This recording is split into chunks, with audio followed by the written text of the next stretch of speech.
Well, thanks for having me. If you remember just two things about my talk, remember about the value of getting started and the value of the connection economy. Now, this is Bob Proctor up here on the screen. I go through a lot of people on YouTube. I discovered Bob a couple years ago, and he said it's something really profound.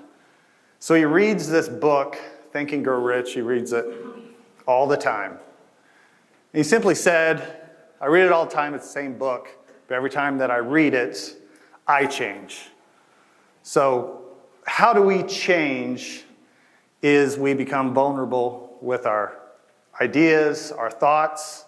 And every time I get to travel over the course of the winter and do these kinds of things, I meet new people, which plugs into my brain. I share it to other people, and we kind of revise what we did the previous year and learn together.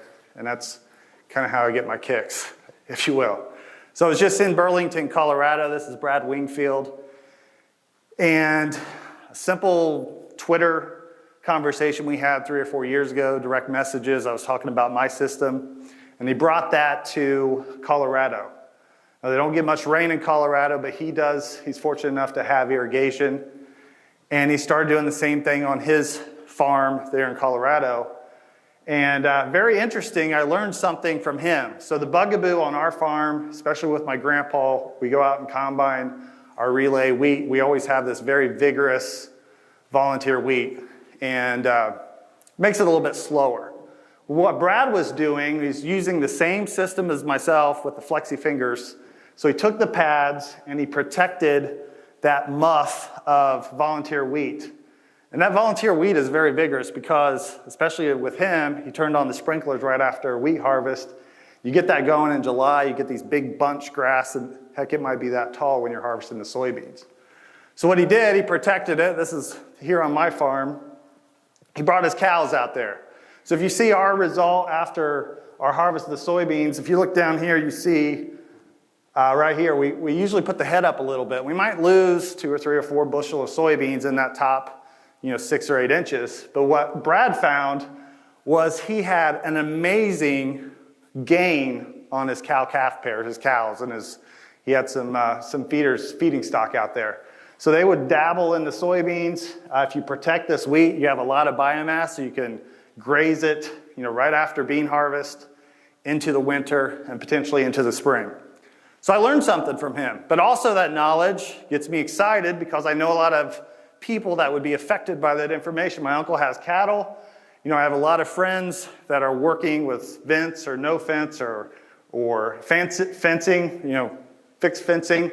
So if we could create ways in our field, in our rotation, to get cattle out there. I also, with my meat company, work with this place called Biotown Ag. It has a big digester, but we're also working on systems where if we could get more cow calves into the field, we can potentially increase the valuation of that cow to the end consumer, kind of plugging into what Mitchell was talking about earlier. So I also get my kicks from starting things and seeing the progression. I'm all about progression. So we started working on a vertically integrated meat model where we're working with harvest facilities. We've got our own. We work with brands like Hoosier Steaks. And this information also would affect somebody like Zach Smith and Stock Cropper. So we got one of the iterations of Stock Cropper in our property. So how does this all stuff work together? Well, we're also dabbling with candle wax. So you can take the tallow. We have the carcass animal. We get the steaks. We get the hamburgers. We also have all this fat. You can render that tallow down, make a candle, and then we can feed the hens that were in the Stock Cropper with the rendered down tallow. And you wouldn't believe how many eggs they make when you give them this high protein rendered down tallow. And if you haven't lived under a rock lately, eggs are worth a lot of money. They're worth a lot more if we can make them pasture raised and stuff like that. And I get to eat steak and eggs and know where it came from. So if you see I'm not too picky, I still have a little bit of chicken crap on my eggs. It just goes right in the fridge. Gives you a little bit more antibodies maybe. So I started getting on Twitter in 2015. My wife said, "You're doing it all wrong. It's all about humor, quick little takes." And I was taking my phone out in the field and making these 2-minute videos. And I was excited about what I was learning in the field. And I found that the key to opening up other people's things that they're doing is that vulnerability of being weird and just being yourself. And we started this hashtag Farm Weird, and it just created this platform and venue for other people in different parts of the states or different countries to do what they're doing on their farm. That's a little bit weird and a little bit different. And I think together we're learning at a much more expedited pace by having kind of the permission to fail. So failure is this like real heavy word. Like failure, you think, oh, we're just, our farm's no longer. If we can take that back on the curve, failure can be something very cheap, something very small. I like to do a new idea many different ways on a very small scale, as cheap as possible. We can really speed up the learning process of what we're going to do that next year. Kids also like the t-shirts going to school. And so the other day was Case's 7th birthday, and my wife put something on Facebook starting from the beginning, and I went into Burlington just crying. And crying is a good emotion. You cry, you laugh, you think, it's a good day. That's Jim Valvano. So Case is he's just like a goat. He's a climber, and he figured out that if he gets up, he can amplify his distance. But I got a funny story about potty training. Back in 2017, I was just starting to do the Twitter stuff, and I knew that if we took a corn plant out of the field and did something a little bit differently, we could exploit its flex or genetic expression. So my oldest, who's now 8, was 1.5. It's summer. It's easy to potty train in the summer. They're half naked anyway. So we took this corn plant out of the field, and I just said, knock it out, buddy. Just that's your target. And he just kept peeing on this plant every day. It had plenty of space. And it grew differently. So the one little corn plant grew 2 suckers because all the suckers and leaves had energy, and this little kid peeing on it every day. It created ears on every single node on all the sucker plants. And can anyone guess how many ears was on this one corn plant? 24. Let's get 31 ears. Now, we ran out of the daddy's role here, and we only had so much pollen, so we had 12 ears, big ears, and the rest were kind of speckled. It was pretty insane how much flexibility is in that plant. So kind of put that in your memory bank of what we can do with cropping systems. So this is who I still farm with today, my grandpa, Grandpa Mauck, that's his dad. Both sides of my family farmed. That's my other grandpa, Papa Lou. And Papa Lou had the most amazing scientifically engineered hearing aid later in his years. And a reason I bring up this picture, this is 1953, this is the Chevy plant. You know, this is 30, 40, 50 years after Henry Ford began this idea of making a man's hands much more valuable with machines and assembly lines. And it kind of carried through with agriculture. We had to outproduce people. And my Papa Lou did not have enough horsepower with his 60-30. You know, that 175 just not enough.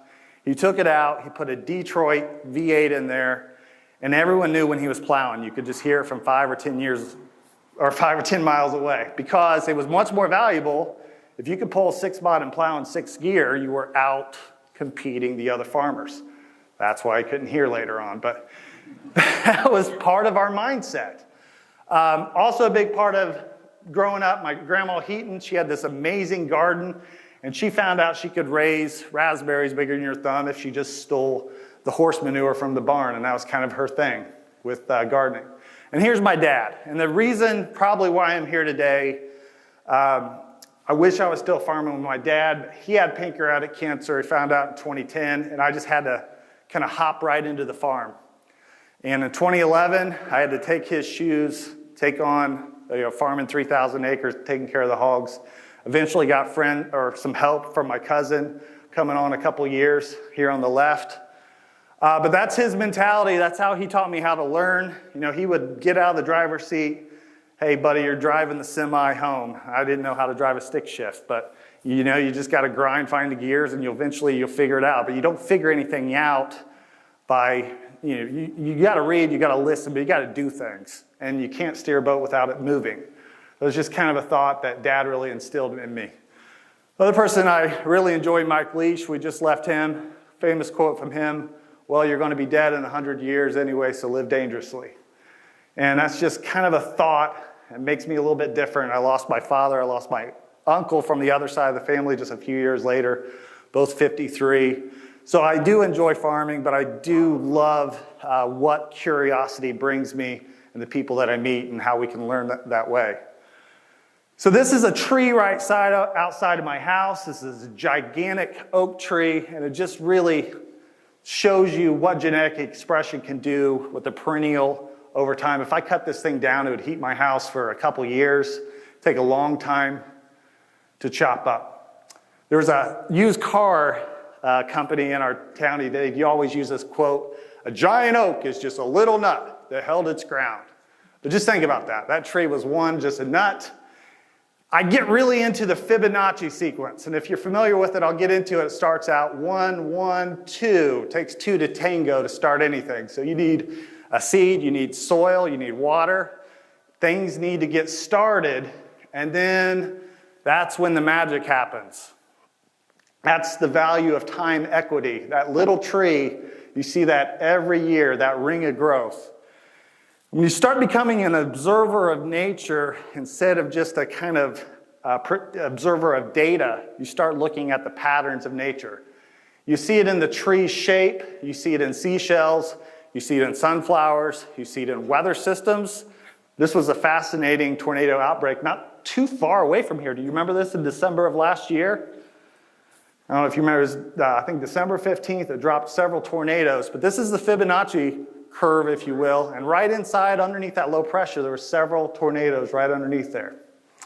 Also, I invite people, a lot of people in this room have came to my field day, come out, see these cropping systems in the field, see the differences. Just in this field from 2019, you can see on the right, these are our monocrop beans, these are our relay beans. You know, in my area, we get about 45 inches of rain, sometimes it's 38, sometimes it's 62.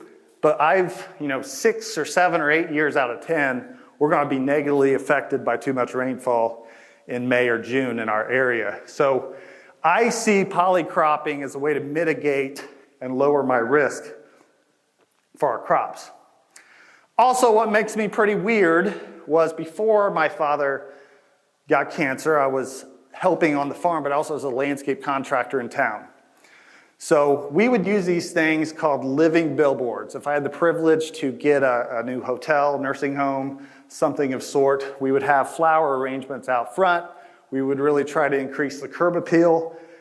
But to be really good at flowers, and I know I'm a dude that doesn't usually talk about flowers in a farming context, but I would be really cognizant of having blooms the entire year. So we would be planting bulbs in the fall. We would have tulips and daffodils and pansies come out, and I would actually intercrop my summer plants because I could buy these petunias, Dusty Millers, at a wholesale flower shop for about $6 for 64.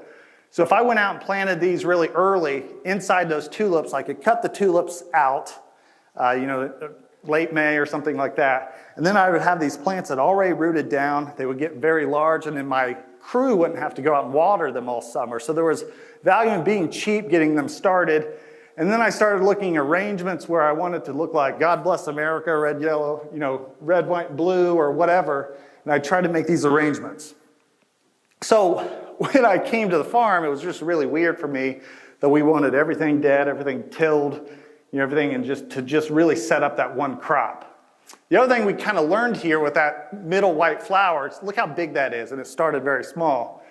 If we change the spacing of plants, they grow differently, just like that tree, compared to if that tree had been in a forest.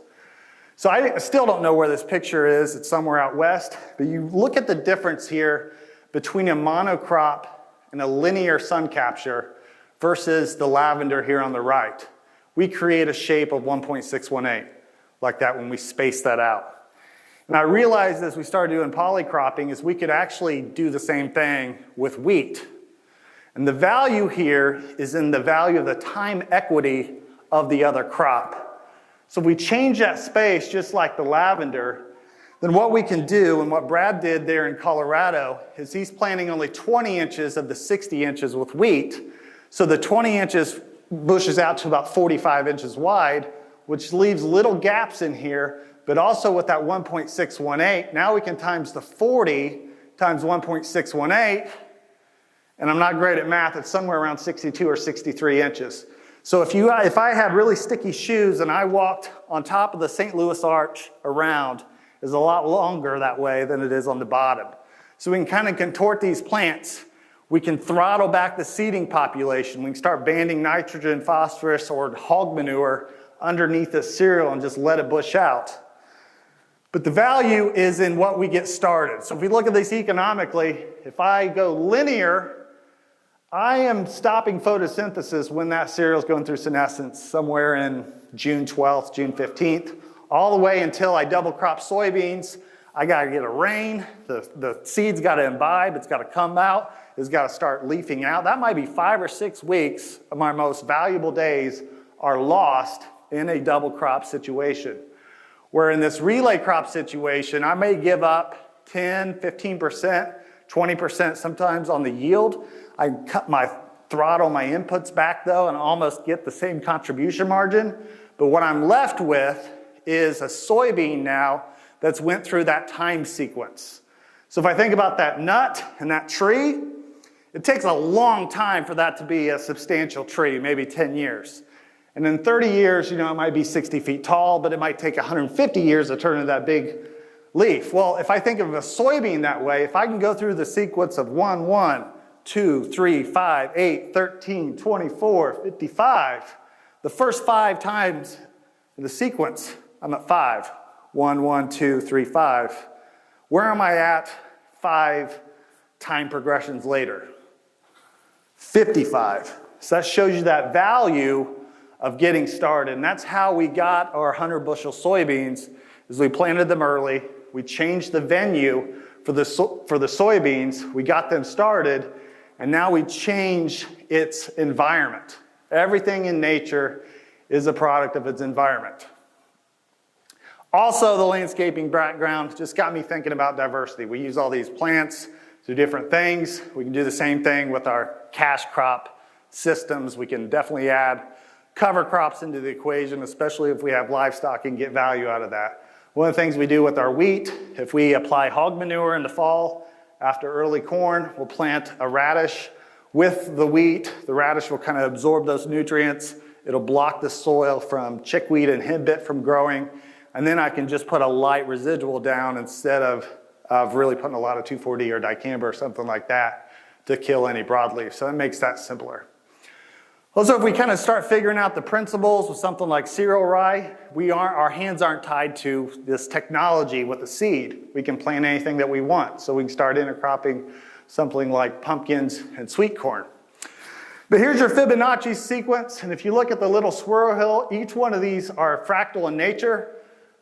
So you got your 1, 1, 2, 3, 5, 8 right here, and see how everything gets more valuable.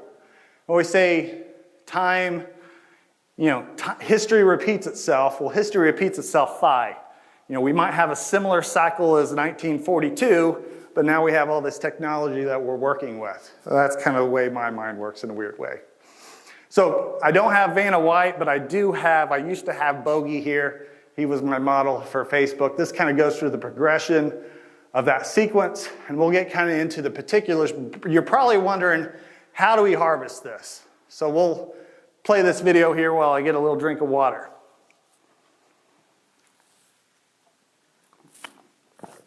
So this is 2018. I played this video quite a bit, and this was a unique experience.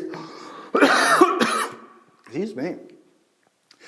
So we actually seeded the wheat with our manure tanker that year, and this was the 3rd year in, and I was really curious from previous years where we had had some traffic damage. The beans had been so much better. So it was the first year we spread the rows out. I was more concerned about growing wheat for next to nothing, and the beans actually grew taller than the wheat, but it just kind of gave it the acid test, if you will, for our harvesting system. These are flexi finger pads. And since our combine and our heads have gotten much bigger, this is kind of the first year of this, but you can see those pads will compress and push those soybeans down, and it'll bring that wheat into the combine. So this is the field where we had 100 bushel soybeans with the wheat. And you can see to the left, you can see that thatch pushed down. So that wheat goes from a water consumer to mitigate my risk into a water preserver. Especially as the wheat yields go up and I get more biomass, I'm gonna throw more of that carbon thatch onto the soil, reflect light, and then when I do get a rain, I'll keep the soil much cooler and defend weeds as well. So this kind of goes into particulars of how we do it on most of our broad acres here. We start with the drill. We plant 4 rows off, which creates a 22.5-inch wide little band of wheat. And then we try to get our soybeans about 11 or 12 inches away from that. And there is kind of a fallow effect here where the wheat will kind of draw the moisture out in this area. So if I get a little bit further into the middle here, I'm still gonna have quite a bit of moisture. But also as I get into these hills, as this wheat gets bigger, it starts growing out very vigorously. So if I do encounter that big 2 or 3 or 4 inch rain that's gonna happen over the course of an hour or two, I'm gonna collect that water and infiltrate that water, no matter if I'm on the side of the hill, top of the hill, whatever. It's not gonna collect at the bottom and be pumped out by my tile. But look at the difference there. It's very important to understand what plant you're working with in relay cropping to understand how big it can kind of flex out.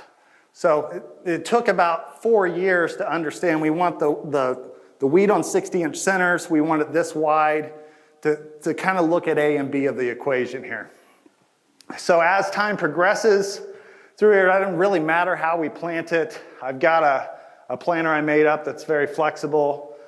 With Don equipment, we've made this strip till seeder machine that we actually encapsulated fertilizer, seed, and biochar together. That's something we'd like to go down a road further. And here's my manure tanker seeder. Here's the result of that manure strip. Can you tell where the line is there from the manure injection? Pretty direct fertilizer there.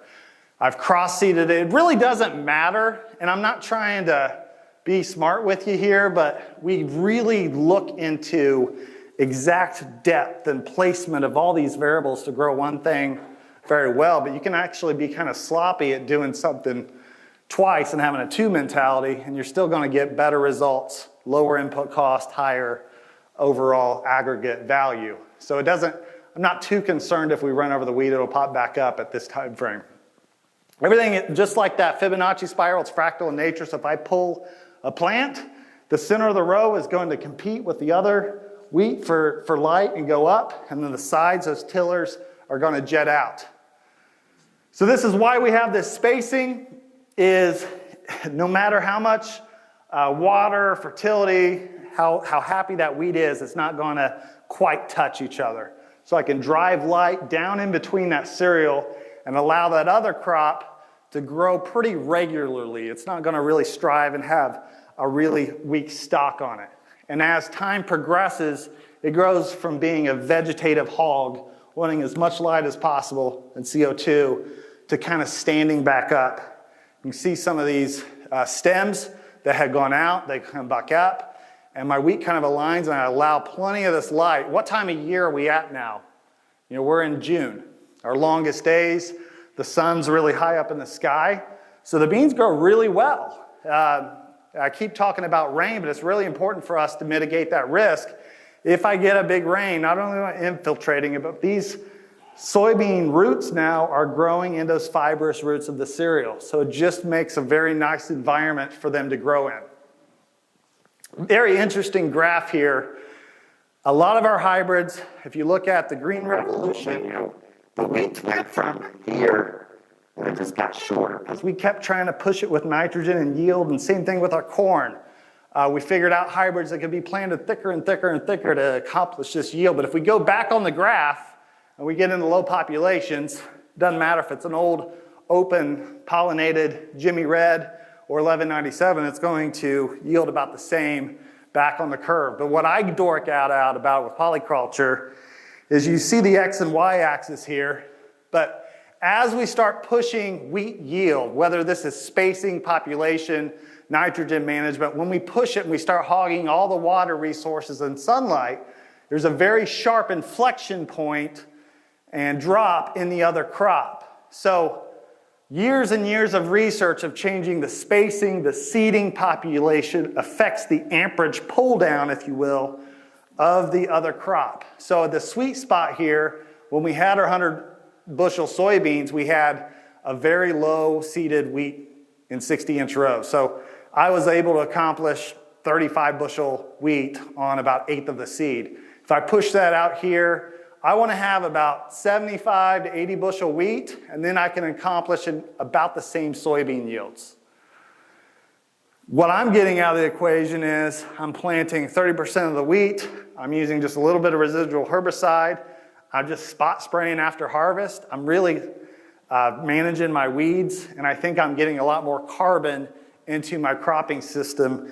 Instead of putting a cover crop out there that I'm gonna kill off with glyphosate when it gets, a little bit out of the ground, I allow that plant to mature out, completely convert to carbon, and use that thatch there on our soil. You can see this kind of going through the progression here. There's Case once again. And you can see that value of the time equity that we've created in the soybeans. And you can see how many wheat heads are there on those edge plants. And it doesn't matter if it's corn or wheat, the edge plant is always going to grow a lot better, just there's more goodies to it. Get a lot of people stop by on the end of the road when I'm harvesting, shaking their head. They just don't know how these beans are going to survive all that trash. This is just trash farming, Jason. What are you thinking? See our little pads here to protect and seal off. We've kind of modified them as we've kind of pushed the wheat yield here. This first little piece gets in between there really well, and then we put these little wings in here to push and kind of Ziploc seal that off.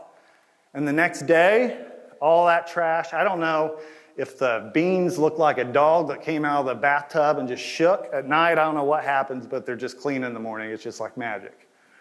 You can see our pads here. And just think about the venue created now with the soybean that I planted in late March or early April that's got pods on it, that's got all these leaves. I really changed the venue for that. 60 inches easy. It doesn't matter if I have a class 9 combine or an old 9600. I'm going to be 120 inch on center with my tires. Smaller combine's not going to be as heavy if I take the duals off, but there's a lot of big combines now going to tracks, which will really allow us to manage our traffic. So this is the prune play. Took the wheat off. It's about 85 bushel wheat here that just ran off of fall applied hog manure after corn. And we open up, think about each one of these leaves now has full access to light, and they'll bring that energy back to the node. So the whole plant is in party mode. And we actually we create venues with monocrops where, we're trying to canopy quickly to mitigate our weed pressure, but then they're competing with other plants. So you kind of lose that photosynthetic energy down in the lower part of the plant, where when we open it, we allow the whole plant to be energized. So we look at 3 plants here. This is our double crop, just runs out of time. We'll get 8 or 9 nodes. We'll get these little BBs that usually get frost killed. Some years we get 5 bushel, some years we get 40 bushel, but I'd say the 10-year average, maybe 20 bushel average double crop. This is a monocrop soybean. We usually have 15 or 16 nodes. These are good 75, 80 bushel beans. And this is a relay crop soybean. It's going to be shorter. I nearly always get 4, 5, 6 more nodes on my relay crop soybeans because of this venue created. And then I change a little bit. The bean thinks it has a longer day because it's just getting more light, so we'll push maturity. We did 17 variety test plots 2 years in a row. We were getting about a 30 bushel advantage from a 2.4 to a 4.8 on our farm, changing the variety to just extend that photosynthetic and reproductive time frame. So if you hunt, you kill some beans off with the combine, you can find some monsters out there if given the space. So there's a time progression. We are back here at prune. This is July 8th. And by late August, I'm taking the kids down to go swimming at my uncle's, and we'll go out there and take pictures. The soybeans have zipped back shut, and I've got all these monster beans out here. So just think about plant yield. It's all about creating a venue for 2 crops to increase the plant population in 2 different parts of the season. So the wheat is just having a party April and May, stretching out. We have the beans getting started, getting that time equity, and then we change the venue for the soybeans, and we get a better venue for them. So since the last year, we started doing custom farming, and we'll install wheat and soybean on other farms. And it sounds like a weird statement, but I feel more comfortable in this system now than I do with the monocrop soybeans. So before I go on to other crops, you guys have any questions regarding that system specifically? Yep. How would that work if you were running 22-inch rows? 22. So my progression went from twin 30s to 37 to 60. There are people doing narrower rows. You just really have to throttle back your seeding population. Mitchell had shared earlier that he's using a reduced rate of cereal rye, 30 pounds or something like that, and not pushing the nitrogen. So as you close the rows up, I think you get into drier climates, there might be some good attributes about not letting the wind and controlling temperature and things like that, but you can't push that cereal density or you're not going to have another crop. There's not going to be any moisture left. The 60s for me just allow me to kind of exploit my fertility situation with the hog manure. What about fungicides? Do you have to do anything with that, or you got enough can? Well, it definitely does help. Till this point, I have not put any fungicide on my cereal. I'll see, a 2 or 3 or 4 day lag on it drying down, and I might ding my beans up much, so I'll have a little head scab in there. Beans, we usually add that with the herbicide application cleanup. But if you think about the attributes of this wheat left, or these beans left, white mold, blights like that, if I can change the wind and allow that CO2 and wind to blow through that crop canopy, I'll be drying my dew off, a lot earlier in the day. Where the lower part of the crop canopy might be wet noon or 1, this might be dry at 9 or 10, which could lower that pressure, if you will. What's that? What's stew? Yeah, exactly. So I'll dabble a little bit about corn and beans. You're not getting as much photosynthesis. I mean, they're both summer crops, 100 days, but there are some interesting things you can do with corn and soybeans. This is Zach Smith, who I'm going to next, farmer friend in Iowa. This is 60-inch corn, this is 90-inch corn, no added nitrogen. So he's getting value out of that legume. And same thing on that curve, we can throttle back seeding population. Our corn really milk the curve, get multiple ears. You can see these leaves growing on the corn ears. Look how massive that corn ear is. So we might be able to drop that corn population down to 8,000 or 10,000, get 60, 70% of the yield, and not really hurt the soybean yield much. Here's Eric Miller. He's looking at it a little bit differently. He's got cow-calf pairs. He's bringing Out after 60-inch corn harvest, but he made twin 60-inch corn, and he's getting nearly the same or maybe even a little bit better yield just adding that twin to 60. And then you think about stair-stepping the seeds. If I'm at 25, 30,000 population, I'm going to have a good 5, 6, 7 inches between corn plants and really allow enough room for roots. But he's putting a 17-way blend cover crop in between there, creating not only forage for cattle, but nitrogen for next year's corn. And he's seen dramatically lower need for nitrogen by putting the corn in that space the next year. Another interesting thing I learned from a man named James Bates. He's a plant breeder in Hawaii, and he noticed that plants would really shut down in the afternoon. It's hot in Hawaii, it's hot further south. So he was using cardboard boxes and different things to create shade for plants, and he would see them grow better. And he thought, why not plant something taller out there, milk the curve with corn, and create a shadow effect for the beans? So I made a little Lego video on Twitter. But we did this in real life where you really lower the population. You start putting 2 or 3 corn plants in one spot. You lower the population, and you can get nearly the same soybean yields. And again, you can choke that population of corn way back. And if you've got 200 bushel corn with 22, 25, 30,000 seeds, you can accomplish 100 bushel corn on about 5,000 seeds if it's managed correctly. So that's that. So you get a little bored with the commodity game. I really, as I got into this, I wanted to create something that we could sell to the people in the community. So, we started talking about this in 2019. I did these things called Random Thoughts of the Day, and we were talking about putting chicken tractors between wide row corn and having chickens between our rows. And this is kind of a scratch idea before we started building these chicken tractors. The same idea, instead of 4 rows of wheat, we got 4 rows of corn. You can plant the outside row a little bit thicker. We can accomplish 140, 160% of the whole yield of the field by only planting half the space. Wheat, we're accomplishing 90%, planting 22 inches out of 60.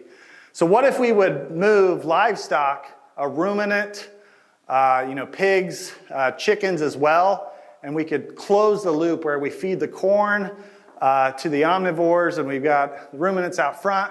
What if we did that? So how do we learn? We just do it, right? 2020 was a boring year. There was an opportunity to buy a rental house. We bought the house and there was a 10-acre pasture with it, which has allowed us to convert it right away to organic.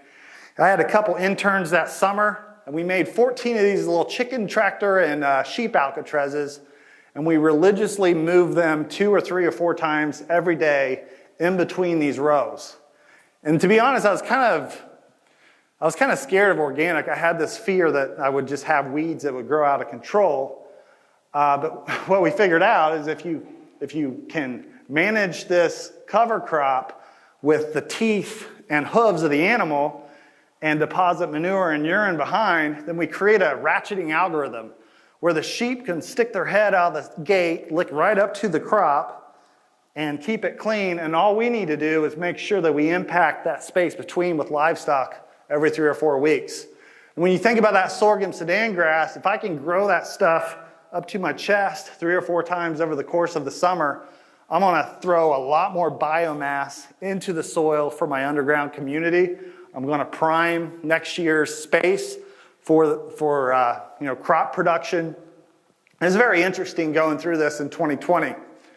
Same year, Zach, we had been talking the winter and the year before about this concept. He got his friends Sheldon and Lance together, and they made this stock cropper concept. Very heavy. He called this the Cluster Cluck 5000. So he's got sheep up front, pigs in the back, and 3 days later he dragged the chickens behind there. And he's doing that in 2020.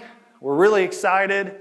And my friend Joe, who's just a genius on designing things and got CAD, talents galore, we all got together and we started creating iterations of the stock cropper. And our idea was, we're all getting older, our backs hurt in the morning, we had run out of interns, let's make this thing autonomous. So Zach's idea, inverted roofed, would collect rainwater, so if it rains, our livestock get water. If you got a succulent cover crop, they don't drink much anyway.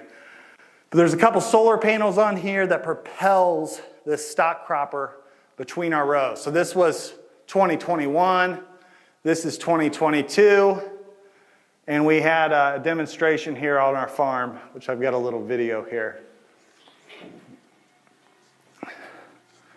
So it's able to talk to satellites and be sub-inch, but most of the time we use these PlayStation controllers, and it gave us an opportunity to bring a lot of friends and family to propel this forward.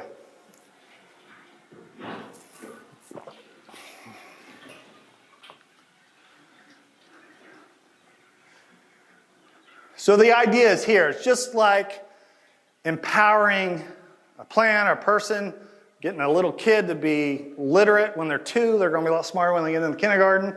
If we can take something very small, like this little solar panel, and instead of trying to plow with it, I won't get very far.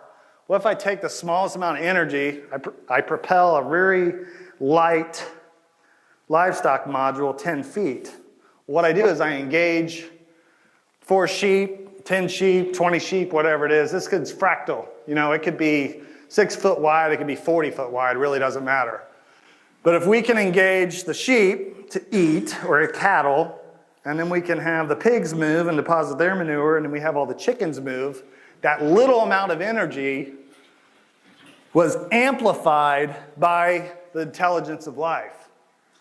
Also, if we really think about the carbon economy, we're going to have broad scale things. I understand that. But if we want to look at our carbon footprint, we need to look at all the fuel and energy it takes to import your inputs and export your outputs. So, if we compare this to an organic corn system that depends on a confined feeding operation to truck in livestock manure from 50 or 100 miles away, and I'm loading up my phosphorus and nitrogen, get my soil out of balance to call it organic. What if we create a system that's closed loop that then attracts butchers and skill sets and systems in place where we can feed the community? But my value proposition for something like this with a stock cropper is to employ kids.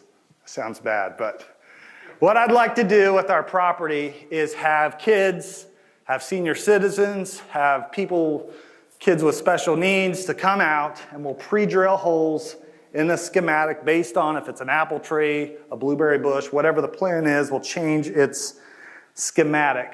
But we plant perennials, and we use a stock cropper as a gap to create value in that time where I can buy the 36-cent rootstock and where that blueberry patch turns into a $10,000 or $20,000 per acre perennial entity.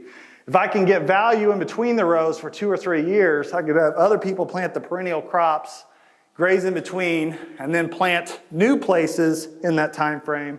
And then once we turn it into a U-pick perennial place, then we can bring the livestock back in, and I can put my pigs between the blueberries and get all their nose stained purple, and now I have blueberry pork. That's kind of the idea, hopefully, that'll happen in the next 3 or 4 years with that. Other thing, when you start learning about principles and kind of how you can use plants, you start demonstrating what you could do with something as simple as your garden. This is there at my house. You can see all the water hemp here where the rye isn't, and it, like you said, it doesn't tie your hands to what you plant. So these are the 3 sisters. We can plant sweet corn and pumpkins, things like that. And if we would create these gardens where we employed crops, we could have kids be entrepreneurs more than having the burden of rototilling and pulling weeds all summer. Liam loves to go out and just grab random stuff from the garden and bring it in. He feels pretty good about himself for supplying the dinner for the day. So there's our pumpkin and sweet corn patch there, and there's Zach's. He did the same thing, and all of it worked in Iowa as well. Other thing I like to do, same thought process with the sheep and chickens. I have a lot of pigs at my house. It's a concrete jungle. Life is okay for them, but I really enjoy putting the pigs out in the woods and watching them frolic and jump over logs. It's very similar to the movie, was it The Lion King and Hakuna Matata, when they move the logs out of the way. But I can actually use these pigs as tools. So you get 60 of them, and you give them about 1/3 of an acre, and they'll go and frolic around for about 4 or 5 days. And all the brush and the ivy will be trampled down. I'll find all the dead trees. I pay a guy $15 an hour to chop them up, and that's my firewood for the winter. And we actually can reset the ground floor. So I cut out the dead trees, get the ivy out of the way. That grass seed has always been in the seed bank. It was just waiting for some sunshine and that ivy to get out of the way. We can actually change the forest. It's pretty neat. And if we impact that, the leaves drop, we can really push grass, which, if you think about it this way, if the pork's better and I can get more money for that pork, I can convert this into walking trails for senior citizens or home sites or whatever. And think about 60 pigs, that's 240 hooves, 60 noses, rooting that up. You give them some time, but it's kind of like escaping Alcatraz. You got 3 or 4 or 5 days, and you better move them on day 6 or they're going to get out because they really like the situation. You got to be on your toes.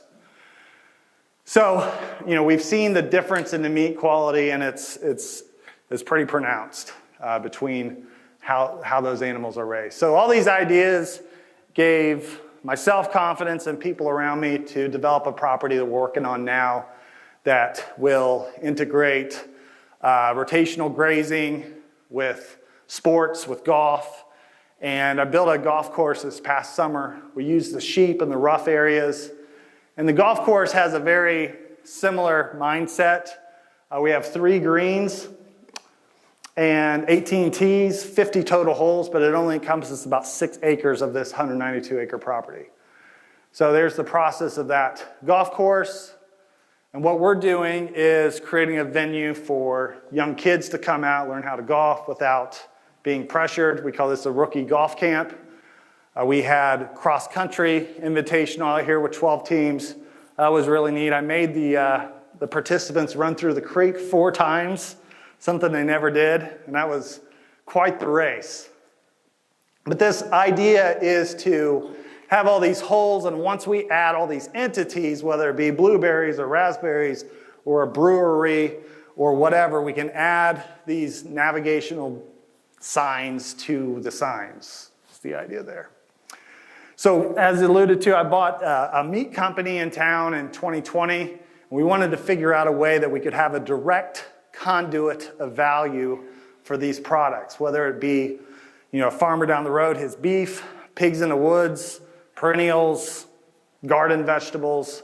So we created this automated farmer's market. This is technology from Bell and Howe. Put a little bit different spin on it. And why I like this technology is instead of paying this huge lease to be on the main road in Mitchell or Sioux Falls or whatever, if we have a lot of traffic, the real estate is going to be really expensive. Also, paying people to serve customers when you don't have customers is expensive. What this allows me to do is find a very heavily traveled real estate and ask a business that doesn't sell meat, how much money are you getting for this corner of the parking lot? I know they're going to say nothing. So we give them 2% of sales. We plug it into the billboard. And I got a little video here of Sam, our meat cutter.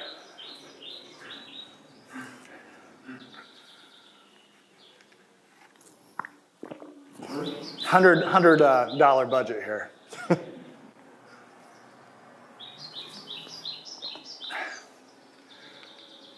So we do serve more than just cavemen. But you see how it works. So this machine, you go to our e-commerce platform. The machine, once we put their order in, sends a QR code via text and email to our customers. And the customers love it because if they've got kids or they got grandma with a walker, they don't have to get everyone together, go into the store, wait in line, and come back out a half hour later. They can get their stuff in 10 or 20 seconds. So the idea is to collaborate with other growers to put their product in here and go around these other modes, the Whole Foods, and get that direct conduit of value back to the growers. The way that we get awareness of this, we've created automated fundraisers. So instead of kids collecting money for a sports team, we kind of designed this on the back end, and we can have over 10 of these fundraisers going on at a time. So we're working with all the local schools. Doesn't matter if it's sports team, church, organization, they're raising money for their organization, and then we present a check back to their organization. We're working on harvest facilities. We've created retail space there at Muncie Meats. And this is another thing I'm passionate about. You get into these small towns. I was driving from Colorado here last night, and I went over 100 miles without anything open. But you go into these small towns, what are your options for food? Funyuns, Mountain Dew, maybe Little Caesar's Pizza, Cinnabon. I had a Cinnabon for the first time last night. There's not going to be local food. There's not going to be high quality fresh meat. This is Dick Johnson right here. He brings us farm fuel. There's several of these entrepreneurs that bring farm fuel that own a gas station. We've got our meat now at 7 different small towns in the fridge. It just changes people's circumstances. This is how we present our fundraisers. If we've got 10, 12 of them going at once, 2 or 3 or 4 times a week, we're going to a school with these boxes. We present a check and we let the power of social media do our marketing for us. So they have to go to our e-commerce site. They sign in their name and their address. We come out, send them a check. People share that online. They come back and help support us locally. We also created a design where we can strive to sell pumpkins for a month, and eventually you get sick of selling pumpkins and picking pumpkins, so you just turn it into a fundraiser. And those same organizations you're using, you invite them out, and you just have the kids go out and pick pumpkins, and you give it all to the school, and everything comes back around to you if you just give it away. Working on trucks, you really meet some interesting people when you go out. Look at this guy's van. Pretty proud of that. So anyway, we have a field day every year. This year we're probably going to have it in July. We're going to have a live harvest demonstration. And we also have a lot of fun afterwards, maybe a little too much fun. We've had this band from Nashville called the Flying Buffaloes out several times. They play some really good music. We enjoy barley pops and things like that. And we really share our ideas. And leave you with this story here. This was Miss Basketball, I think in 2014. She went to Purdue University. This is this really cool thing in a barn not too far from my house. But she has 3 or 4 or 5 kids come every hour for 6, 8 hours a day. She has this little basketball camp. She gets a couple $100 per kid. It's the best experience for the kids. She does what she loves. She gets paid well for it. If you focus on genetic expression is people expression, it's plant expression, it's kid expression. Just focus on people. Really focus on experiences, and even if you interact someone for 10 seconds, it's important because something might come about in the years to come that connects you with that person again. And that 10 seconds can be really important, whether you connect and do something together. But she is the inspiration with me on the property. We could have people like her. We can have golf instructors. We can have musicians. And we want to continue to create conduits of value back to those people so they can do what they want, do what they love. So hopefully I'm all right on time. But thank you. I'd like to leave a little bit for questions if we got them.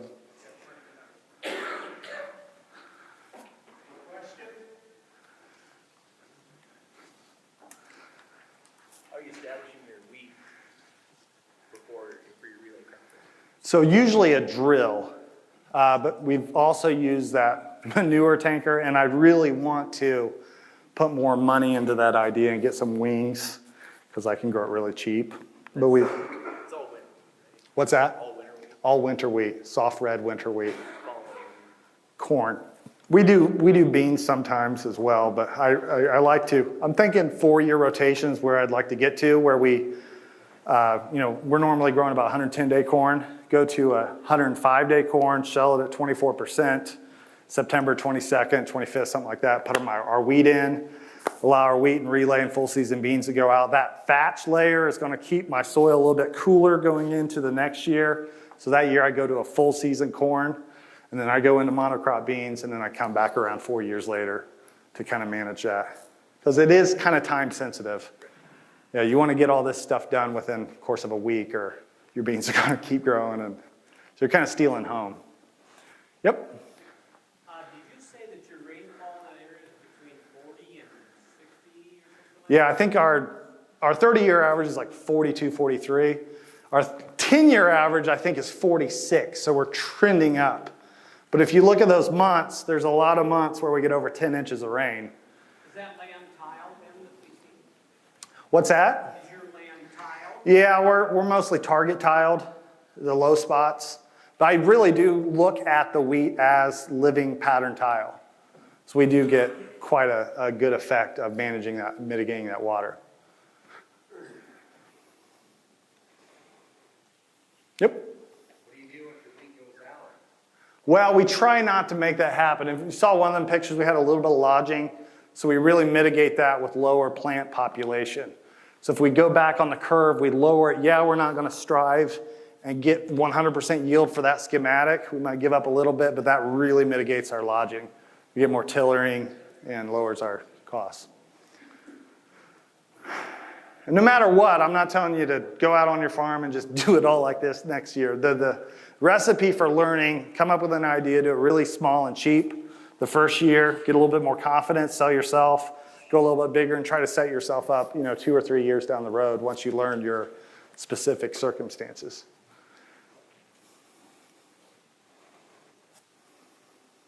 On your relay. Yep. Do you notice a difference if it's planted north-south, east-west with sunlight or having? Not too much. If we spread the rows out, they're going to strive and I'll get enough light.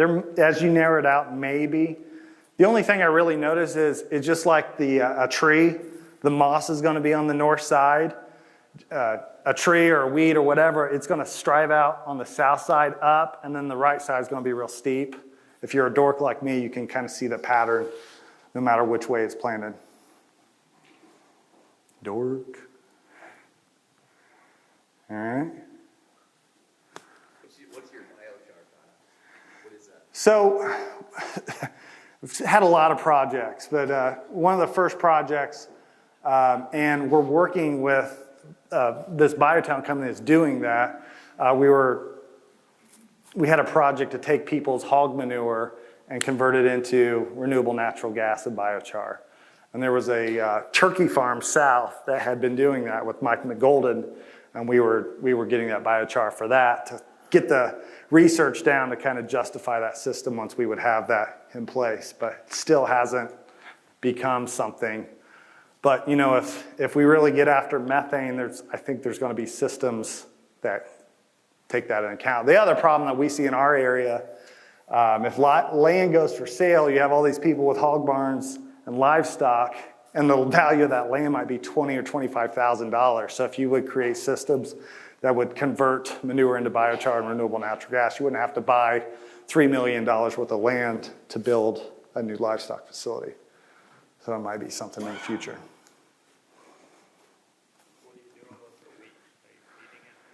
We take it to the elevator. I'd like to. How many years have you been doing the relay cropping? 2015 was the first year. We kind of got into that 60-inch schematic on 18, 19. We've had various moisture years. We kind of figure out, you know, that like Mitchell had talked about, he kind of has that plan where if it doesn't rain much, he'll spray it out. So with the spacing and the fallow effect and the population, we can get through wet or dry years and kind of mitigate our risks there.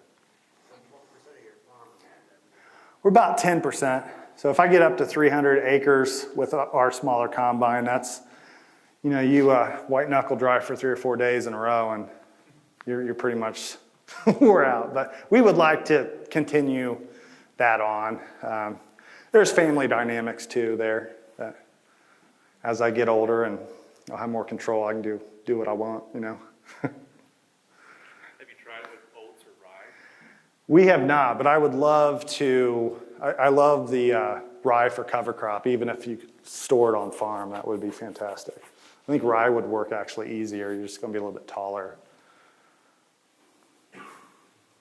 Where you're not doing that relay crop, what's the rest of your rotation like?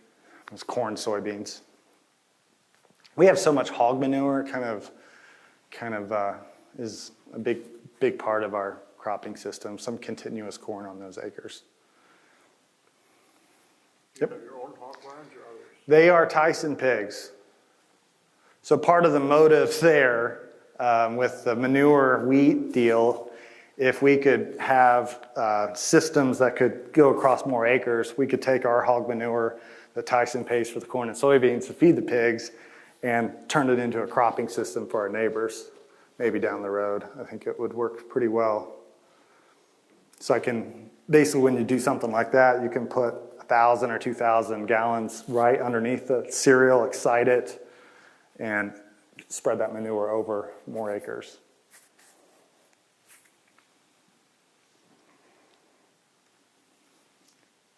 Since you've been doing this for 7, 8 years now, how much adoption are you getting from your neighbors and others? Yep.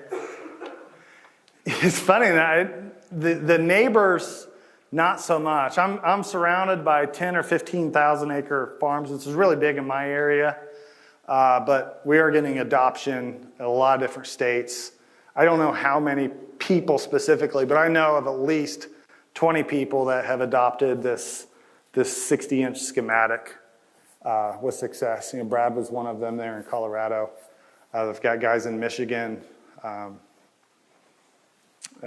Yeah, it's working somewhat.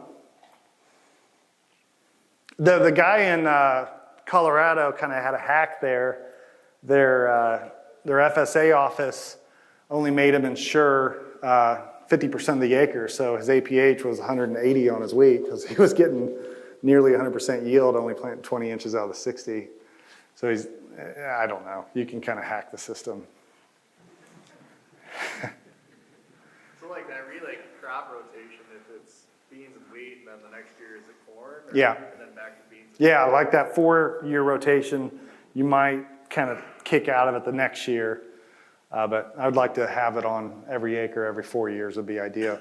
Because the volunteer wheat has quite a bit of value as well. You can kind of keep that wheat alive. And sometimes, as of late, we'll get, so you'll go wheat, beans go to corn, and you harvest the corn, and I got a mat of volunteer wheat that I planted, like 36 months ago. It'll just stay clumped up. And then you just have a ton of earthworms in that area.